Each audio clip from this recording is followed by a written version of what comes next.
জীবনে মূর্খের সাথে তর্কে যাবেন না। মূর্খ বলতে কি বোঝেন? মানে যে খুব বেশি পড়াশোনা জানে সে জ্ঞানী, আর যে পড়াশোনা জানে না সে মূর্খ, আমি এটাকে বলছি না। মূর্খ সে পরিবর্তনে বিশ্বাসী না। মানে সে যা জানে তার উপরেও যে কিছু থাকতে পারে জানার, মানে সে সব জানে। এই ধরনের মানুষ হলো মূর্খ। তো এইসব মানুষের থেকে যত দূরে থাকবেন তত ভালো থাকবেন। যদি মনে করেন, ধরেন একটা বাচ্চা স্কুলে যাবে বা স্কুলে যায়, সে যদি মনে করে যে আমি সব জানি, আমি সব বুঝি, সে কি স্কুল থেকে কিছু শিখে আসতে পারবে? পারবে না। তো এরকমই ব্যাপার। মূর্খ হলো সেই মানুষ যে আপনার কথা শুনবে কিন্তু বুঝতে চাইবে না। আপনি তাকে সময় দেবেন, সে আপনাকে সময় দেবে, কিন্তু পরবর্তীতে সে যা জানে, সে যা বোঝে, সে সেটাই করবে।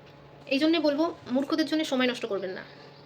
কারণ মূর্খদের সঙ্গে আপনি যদি সময় নষ্ট করেন, আপনি নিজেই খুব কনফিউজড হয়ে যাবেন। তো যারা ওপেন মাইন্ডেড, যারা ওপেনভাবে কথা বলতে মানুষের সঙ্গে ভালোবাসেন, সেই সব মানুষকে বেছে নিন যারা মানুষের কথার মূল্য দেয়, মানুষের কথা বোঝে, মানুষের কথা শেখে।